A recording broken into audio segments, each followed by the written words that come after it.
bacikacumu bagenzi banjye bene wacu, ndagira ngo mbabwize ukuri ko jyewe idamange mubona aha ngaha ntabwo mfobya jenoside.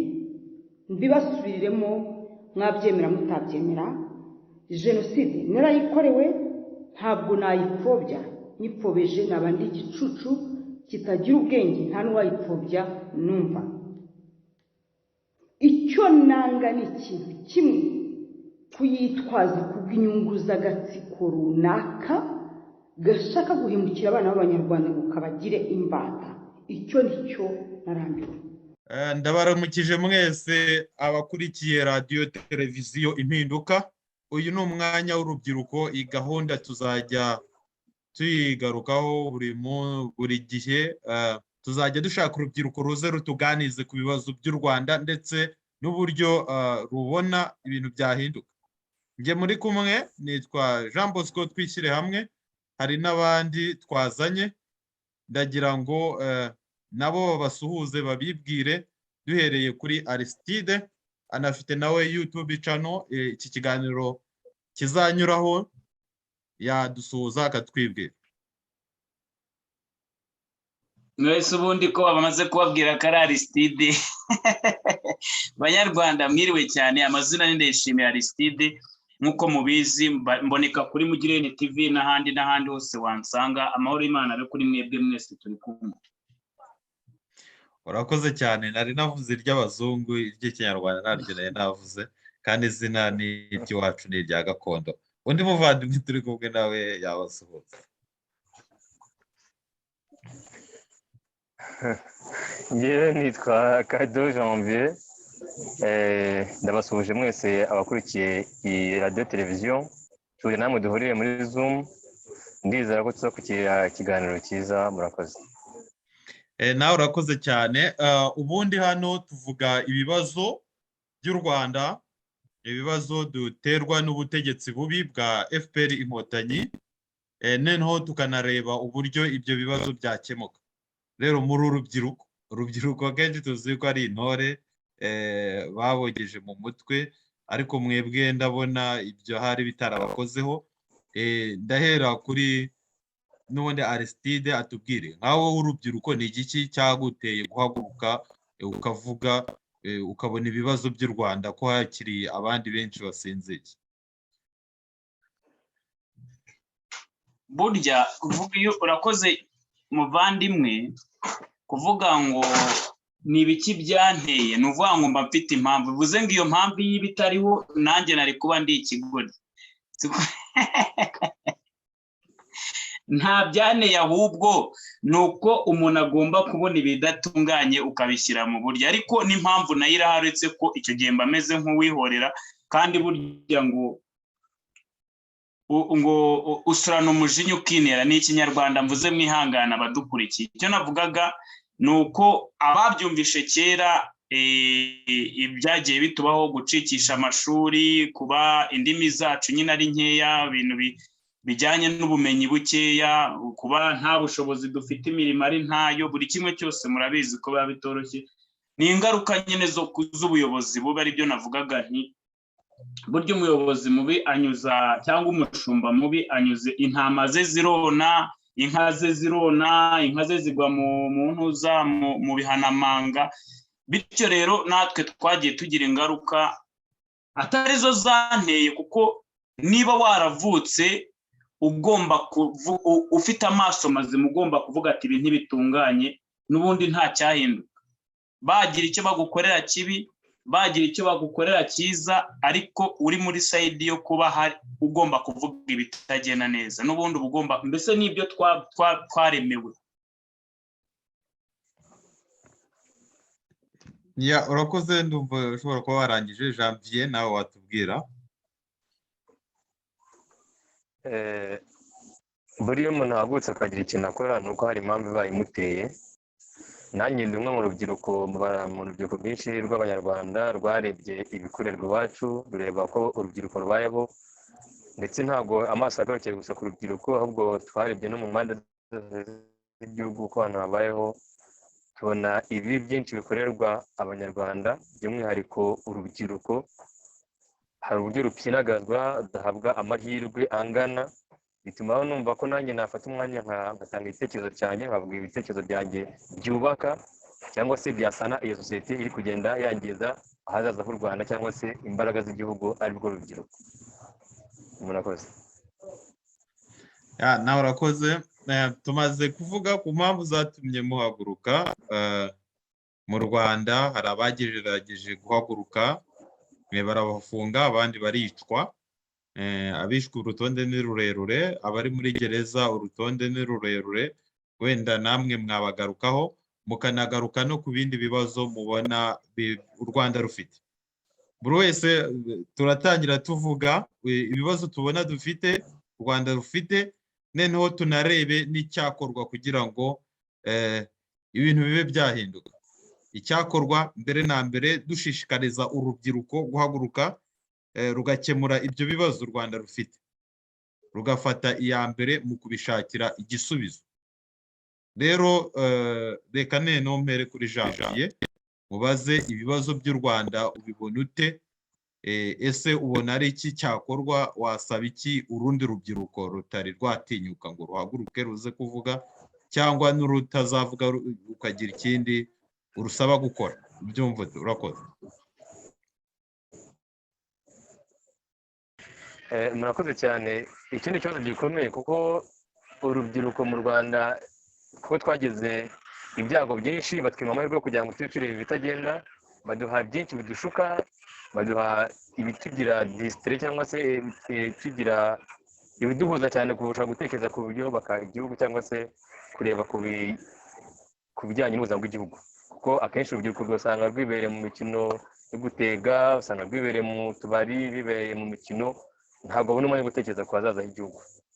Iki ni ikintu politiki y'u Rwanda yubatse, izi impamvu igikoze kuko uzi neza ko urubyiruko ari imbaraga kandi rwuzuye imbaraga bwo kuba rwakubaka cyangwa rwasenya igihugu.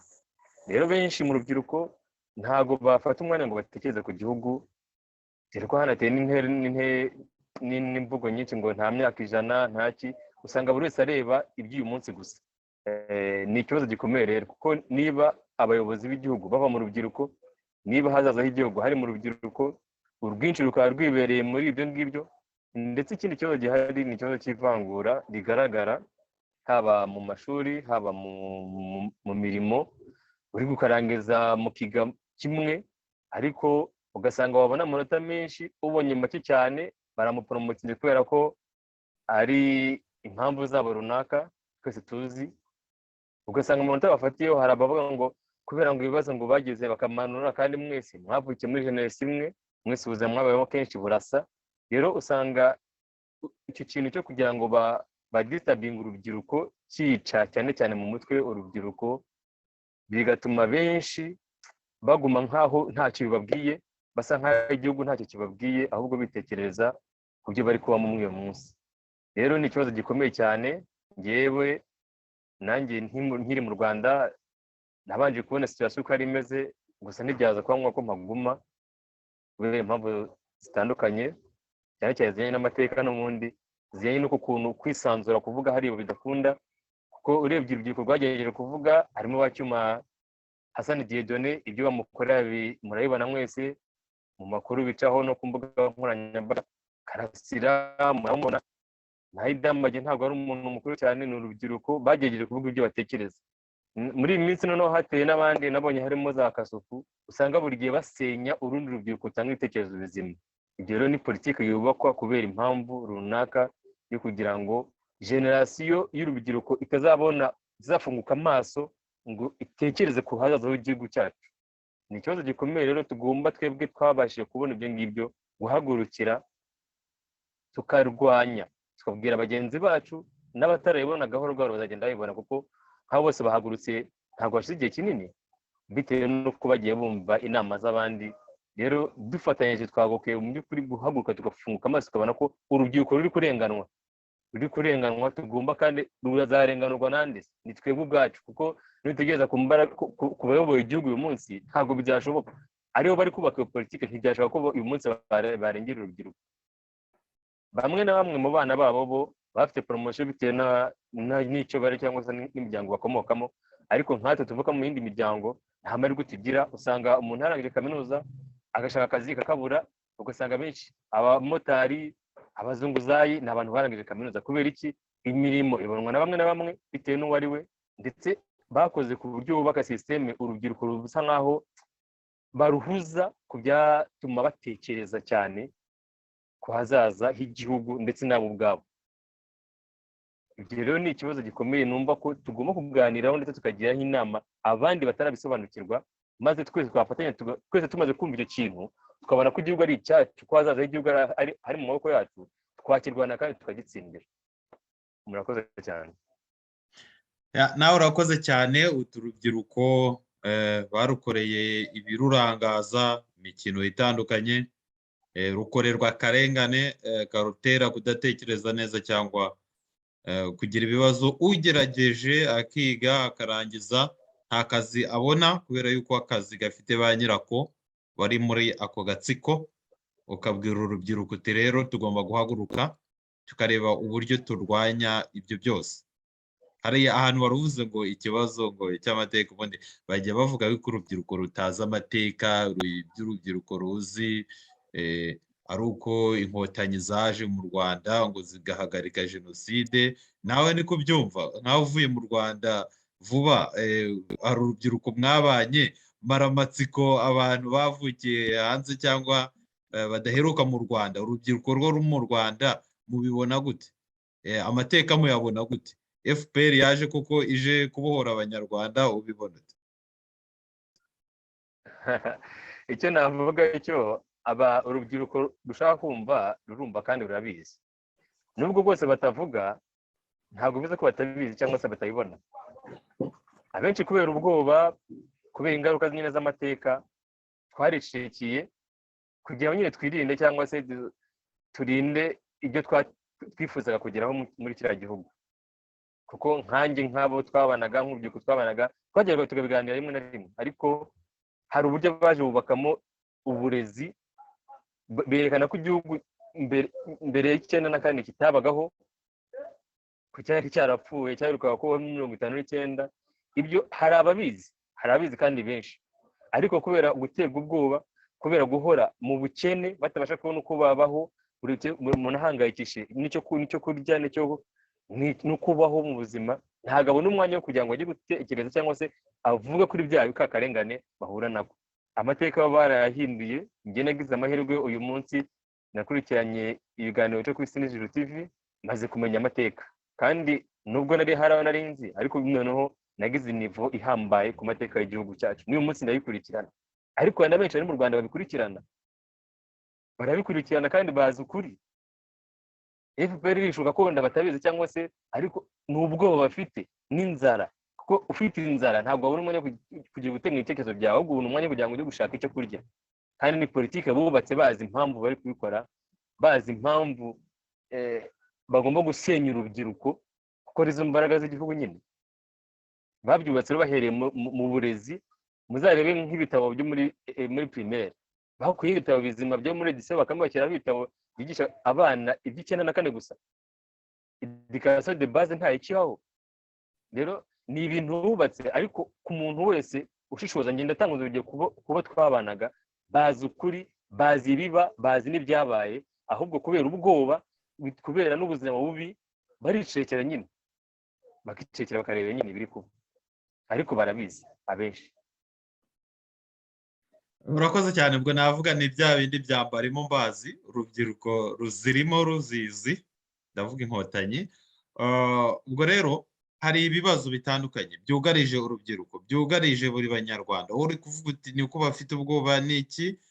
Ubu nibwo tuje kuvugira hano kuri iyi radiyo na televiziyo, ariko turanashishikariza n'urundi rubyiruko kuzaza tukajya dusangira ijambo. Tugiye kujya tuvuga ibi bibazo, tuvuge uburyo byakemuka, ariko hari n'igihe noneho kizagira tugashaka ingamba nyangamba zo gushira mu bikorwa, tugahita duhagurukana kariya gatsiko. Ibyo bishobora kuba uyu munsi cyangwa ejo.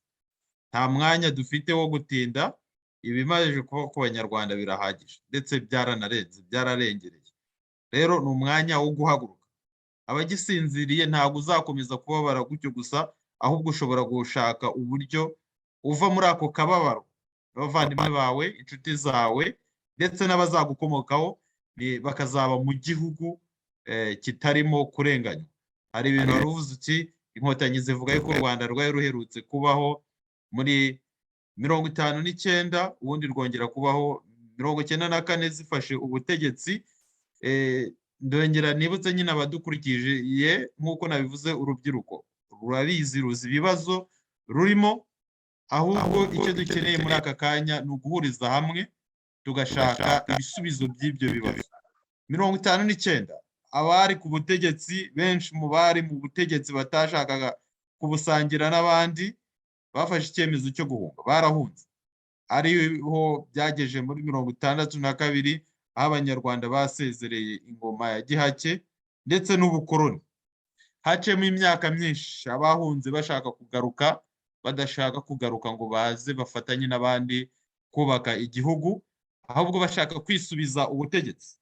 Ibyo byagezweho rero babigezeho nyuma yo kumena amaraso tuzi yamenetse mu Rwanda kuva ku itariki ya mbere z'ukwa 10 mu 1990 kuzamura kugeza muri 94 mu kwa 4 ndetse no kuzamura kugeza n'ubu.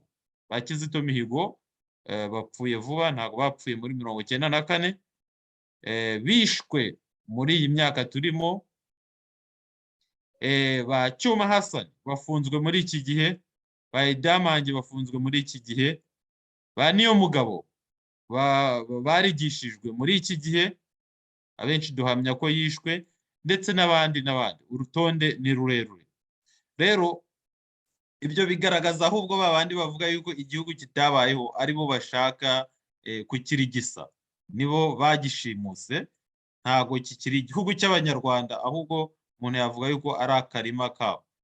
Ni akarima kabo cyangwa baruhinduye gereza yabo, gereza bafungiramo uwo bashatse bagakora ibyo bashaka, uwo bashaka kubyaza umusaruro bakawumubyaza uko bashaka. Rero abafite ibitekerezo bazatwandikira, bashobora kwandikira iyi RTV Impinduka, noneho bakaza tukifatanya muri iki kiganiro cy'urubyiruko. Ubutaha tuzajya turategura ibintu bitandukanye, tuze tubabwire duti turavuga kuri iyi sije, turebe uburyo iteye, turebe ikibazo uburyo giteye, noneho tunarebere hamwe igisubizo. Ese turasaba iki urubyiruko? Turasaba yuko rwakora iki? Mu bazatwandikira mushobora no kunyandikira bisanzwe kuri WhatsApp, ni ikimenyetso cyo guteranya 49 152 106 3 4 610. Mutwandikire aho bishoboka byose, muze mutange umusanzu wanyu, mubwire abandi banyarwanda icyo mubona cyakorwa kugira ngo impinduka twifuza zigerweho. Ikindi kibazo rero ngiye kukubaza muvandimwe Janvier, wumvise amagambo Idamange yagiye avuga. Ariya magambo uyumva ute? Ese hari ayo wafashe mu mutwe wibuka, ubyumva ute? Idamange uramuzi? Nta muntu ari yugurega bijyanye n'igihugu, ndamuzi cyane. Ni intwari, ibintu yavuze ngiye, kuko ikiganiro cya mbere gisohokana nagikurikiranye, nkunda gukurikirana ibiganiro by'abantu bavuga ukuri kujyanye n'igihugu cyacu. Narabikurikiranye, ibyo yavuze ni ukuri kwambaye ubusa, kandi yabivuze ku mugaragaro, ku mugani. Nta kintu kimwe yavuze kitabaho mu Rwanda. Ingingo nyamukuru abantu bose baba bategereje ari byo yaje kuvuga ngo ni impanda, sinzi ukuntu yabivuze ko ari impanda ya nyuma yavuze, ari nayo yatumye cyane cyane bamutwara. Ni ukuvuga ko umutegetsi wacu atagihari. Ariko mu by'ukuri urebye ibyo yavuze mbere y'icyo ngicyo, yavuze mu by'ukuri uko u Rwanda ruri uyu munsi, kuko yari muri position nziza kubona mu by'ukuri uko rumeze. Kandi ibyo yavuze twese rega tutirengagije turabibona. Akarengane kari mu Rwanda turakabona. Uko banze gushyingura imibiri y'abantu, mu by'ukuri mu Kinyarwanda kira ni kizira, kuko imizimu yabo ntago yashyinguwe, ntago yaruhutse. Ko twaremewe kujya mu gitaka, twavuye mu gitaka tuzagisubiramo. Gufata umuntu ugafata amagufa ye ukashyira mu ma etajeri kuriya ntabwo ari ukumuha icyubahiro mu by'ukuri, kandi birabivuze azi neza icyo ari kuvuga, ni umucikacumu koko. Rero kuba baramufashe bakamufunga ntanaburane bigaragara, ni ukuvuga ngo mu by'ukuri ibyo yavuze byari ukuri, kuko ntibigeze bamumunyomoza. Ikintu yavuze mu rukiko sinzi abantu bose baracyumvise, bati ibi navuze byaciye ku mugaragaro, mureke mbone ku mugaragaro. Kubera icyo yabitinye, ni uko bazi ko ibyo yavugaga byari ukuri, kandi ukuri byagenze bikunze kuratina kugaragara, kuko yaravuze bagira ngo kuri abamufunze byararangiye. Oya, yarabibye. Hari benshi bagomba guhaguruka kubera ibyo bumvise, hari benshi yahagurukije kubera ibyo yavuze, kandi n'uwari ufunze amaso yarafungutse avuga ati bya bintu yavuze bimeze biti, arakurikirana asanga kuko ukuri kugaragara kandi niko yavuze. Nese kuko nk'uyu munsi urukiko kuvuga ngo Idamage ni umubeshyi, ngo umutegetsi wacu arahari, aramubona we, amubona he? Ese mu by'ukuri kuba bari kumwerekana Idamage ntari kuba atsinzwe, ariko se kuki bakomeje kumushyira mu ankashete? Rero njyewe Idamage mufata nk'intwari y'igihugu, mufata nka Ndabaga w'u Rwanda, mufata nk'uko yavuze ni Musa, yafunguye abantu kandi hari benshi yahumuye amaso. Urakoze cyane. Reka nsabe abakurikiye radiyo televiziyo Impinduka gukora subscribe, bagakora ndetse na share, kugira ngo iki kiganiro kibashe kugera kuri benshi bashoboka, kigere ku rubyiruko rw'u Rwanda aho ruri hose, yaba urubyiruko ruri muri Afurika ndetse n'ururi i Burayi no muri Amerika ndetse no muri Aziya. Mwese murakenewe, imbaraga z'urubyiruko aho ziri hose zirakenewe, kugira ngo tuze dusenyere umugozi umwe, tugere ku mpinduka twifuza. Rero abavuga ngo urubyiruko ruza amateka, icyo nababwira cyo barahagurutse. Ibibazo turabibona, mwumvisha uburyo umuvandimwe Janvier yabisobanura neza, aho kuzana Idamage ku ngingo yavuze. Turarambiwe kubanika abacu, kubacuruza abacu, abo mu moko yose. Abantu barishwe, twese tuzaba turi abacikacumu twese igihe kariya gatsiko kazaba kameje kuvaho. Ubu ngewe ntinya gukoresha ijambo kwita umuntu umucikacumu kandi ari umushingwacumu.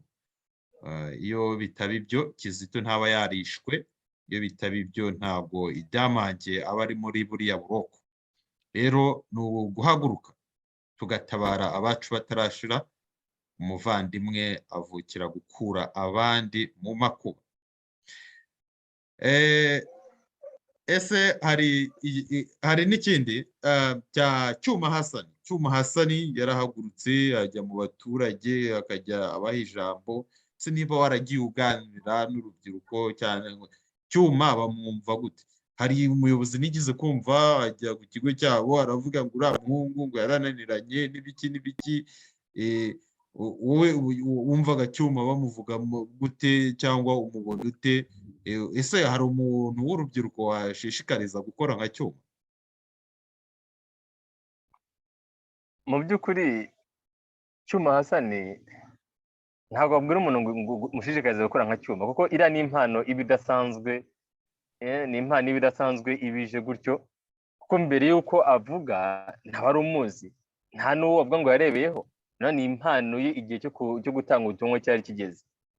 Uriya musore rero u Rwanda rutakaza imbaraga nyinshi rwose, kandi zakwiye gufasha abantu. Nta kibi na kimwe yavuze, nta kibi na kimwe yakoze, ni uguha abantu gusa ijambo. Kuko nzi ko mu biganiro byose yakoze nabikurikiranye byose rwose, nta kiganiro kimwe ntarebye cye, ariko nta hantu na hamwe yaciraga imanza ubuyobozi cyangwa se igihugu cyangwa se ubutegetsi. Ahubwo asanga bagiye n'abati, rero murabona ko abaturage bameze gutya, mwaba ukwiye guhindura, abaturage bakivugira ibyabo. Uwe mu by'ukuri nka porte parole, nta kintu yigeze ashinja ubuyobozi, kuko we atandukanye na ba Idamage yavuze ukuri, naho Cyuma yahaye abantu ijambo, kandi iki kintu mu Rwanda nicyo badashaka, ko abantu bagira ijambo. Niyo mpamvu rero bagomba n'uyu munsi bari kumukorera iyicarubozo rikabije, kubera ko yahaye abaturage ijambo, kandi ibyo ngibyo ntabwo ubutegetsi bubishaka. Ntabwo bushaka ko abaturage bagira ijambo, bashaka ko ijambo riba iryabo bonyine, bakavuga ibyo bashaka, bagakora ibyo bashaka, nta muntu ugomba kubavuguruza, nta muntu ugomba kumva ko ibyo ari kubakorera ari akarengane, ntabwo bose bamere nk'intama bashoboreye zigende niba ari mu mwobo zose zigwemo, nta muntu utekereza mu by'ukuri.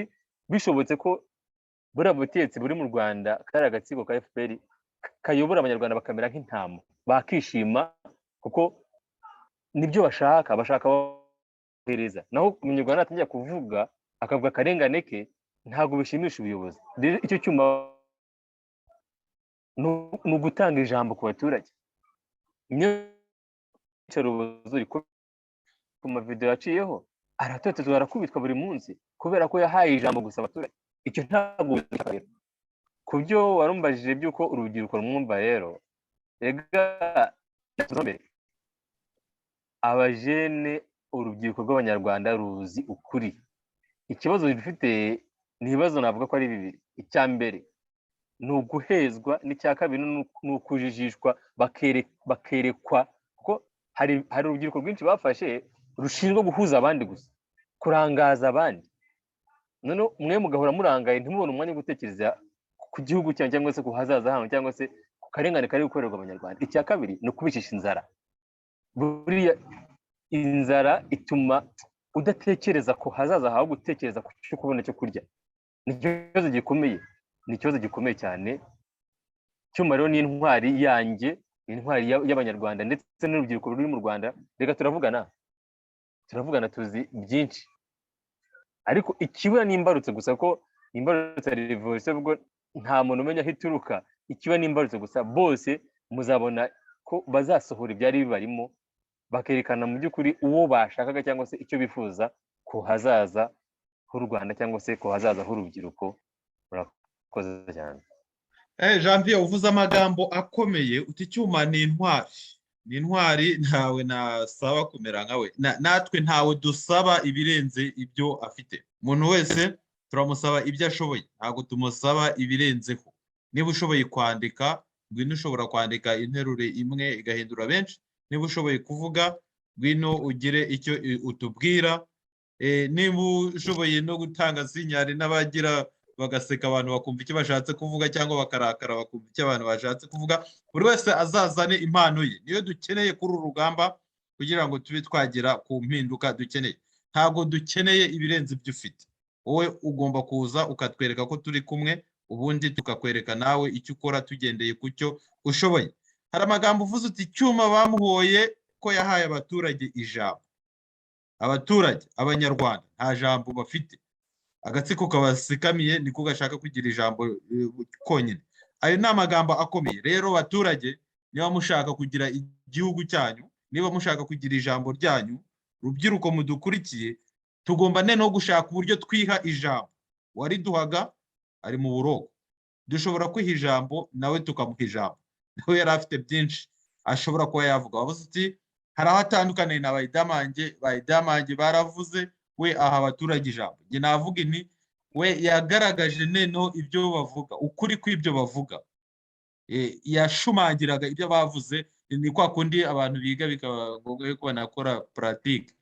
Ibibazo by'u Rwanda babishize ahagaragara, ari nayo mpamvu kari agatsiko nyine katabashaka.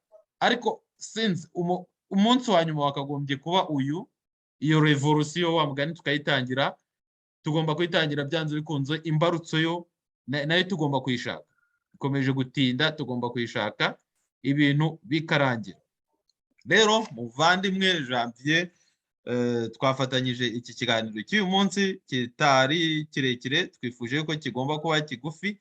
Ndibutsa abadukurikiye yuko hari urubyiruko rwinshi twagombaga kuganira narwo, ruri muri Afurika. Abenshi bari muri Afurika, ab'i Burayi sinzi ibyo barimo, wa mugani wa Karasira banze twibereye mu bintu by'amapiza n'ibiki. Abo nabo ndabasaba guhaguruka bakazaza tukifatanya. Rero abagombaga kuza benshi bagize ikibazo cya interinete ndetse n'imiriro muri telefone hariya hepfo, ntabwo biba byoroshye, ariko ndabizeza yuko uko bizajya birashoboka tuzajya turaza, wenda mutwumve bicika, ariko byanze bikunze tuzakoresha icyo dufite turwana. Nibiba ngombwa ntabwo tuzacana amashanyarazi, tuzacana imikenya, ariko urugamba tururwana. Ubwo rero nagusaba kugana ku musozo, ugira ikindi utubwira, ubundi nkashimira abadutije amatwi, nanabashishikariza kuzaza ubutaha tukifatanya muri iki kiganiro twageneye urubyiruko, aho urubyiruko ruzajya ruhatanga ibitekerezo byarwo. Janvier, umwanya ni uwawe usezera ku badukurikiye. Murakoze. Ni intangiriro byanze bikunze intangiriro ibigoye, nanjye nageze ikibazo cy'umuriro, murabibona ko ndi ahantu hatari urumuri rwinshi, ni muri Afurika nyine nuko.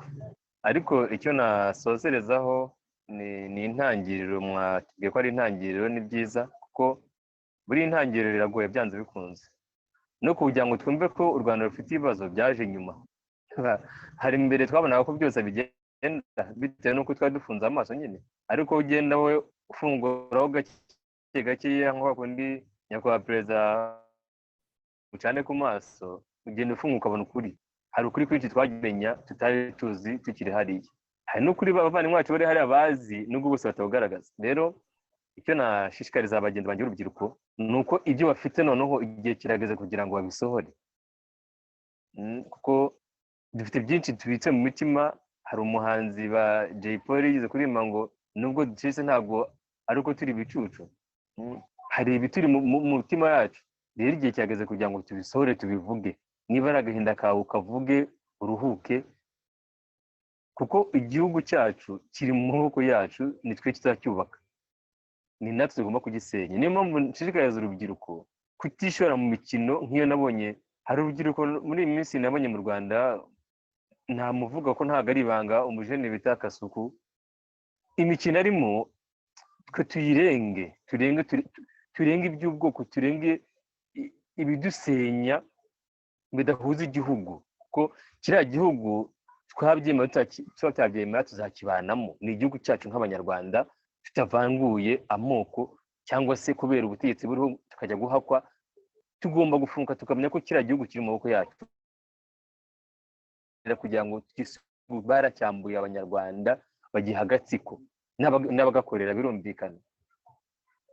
Rero tugomba n'inshingano zacu guharanira uburenganzira bwacu, uburenganzira bw'igihugu, tugasubirana igihugu cyacu, kuko na Bibiliya ikunda igihugu, ikunda abanyagihugu.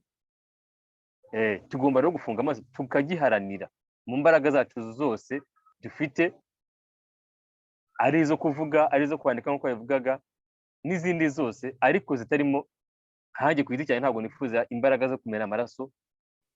Iby'intambara nanjye ntabwo mbikunda, kuko intambara yasinya ntiyubaka. Byonyine twe abaturage duhagurutse tukamenya ko igihugu cy'u Rwanda ari icyacu, aritwe tugomba kucyubaka, aritwe tugomba guharanira iterambere ryacyo, tukakivana mu gatsiko k'abantu bake cyane bifuje kutuyoboza igitugu, nta jambo tugira, batwicisha inzara, batwiba uburenganzira bwacu. Tuzabigeraho, tugomba no kubiharanira. Nicyo numva nasozerezaho mbwira bagenzi banjye, mbwira urubyiruko by'umwihariko, duhaguruke turwanire igihugu cyacu batwambuye, tugisubirane. Urakoze cyane. Ndajya nkunganira, ntago ndatandukanya n'ibitekerezo byawe, dore yuko nasanze duhuje ibitekerezo byinshi, ibitekerezo bigamije impinduka. Abantu muhuriye kuri icyo, muba muhuriye kuri byinshi. Hari ahantu havuze uti tutita ku moko, bariya abantu batazi ibyo barimo tubime amatwi, turebe uburyo twihuza nk'urubyiruko rudafite amatiriganya, amacakubiri n'ibiki byose biri hariya. Ahubwo nakongeraho ni turebere ku mutima dufitiye abanyarwanda, umutima w'ubushake dufite uko impinduka zagerwaho mu Rwanda. Twe nk'urubyiruko rero nta bintu by'amoko tugenderaho. Iyo uri umuntu ushaka impinduka, ushaka ineza ya buri wese, ushaka yuko abanyarwanda babana ntawe ukandagira undi, tukwifuriza tukanagushishikariza kuza kwifatanya natwe. Nubwo turi kuvugira aha kuri RTV impinduka, ejo bundi muzatubona ku isi n'ijuru, muzatubona ku ikamba n'ahandi hose. Twifuza yuko abanyarwanda bakunga ubumwe, tukarwanira hamwe. Nabashishikariza yuko abafite ijambo mujye muvugira hose, tuvuge ikigomba kuvugwa cyose, icyo twifuza yuko cyakorwa kugira ngo impinduka zigerweho. Impinduka nta bandi bazazituzanira, ntabwo ari abazungu, barimo ndabazi, nta nubwo ari izo nkotanyi murimo murazizi, mwazibonye imyaka 28 yose, abenshi urubyiruko mwazivukiyemo, ntabwo impinduka tuzazihabwa n'inkotanyi, ntabwo tuzazihabwa n'abazungu, nitwe ubwacu tuzaziha, nitwe ubwacu tuzazigezaho. Rero itariki ya nyuma ibe iyi ngiyi yo gufata icyemezo mu mutima wawe, uhaguruke uze duhangane, dushake impinduka, dushakire u Rwanda icyerekezo cyiza cyaho umunyarwanda abaho adakandagira undi, kandi ubuyobozi bugashirwaho n'abayobozi bavuye mu baturage b'u Rwanda. Ndabashimiye rero, turabashimiye, ubwo naho ubutaha, mukomeze mugire ibihe byiza nk'uko